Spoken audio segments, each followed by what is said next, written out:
Hindi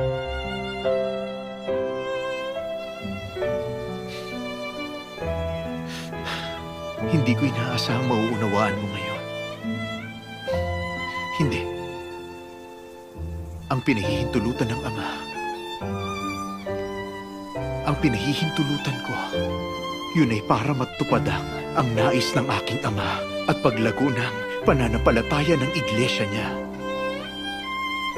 Maaaring masakit para sa'yo. At oo, para din sa akin.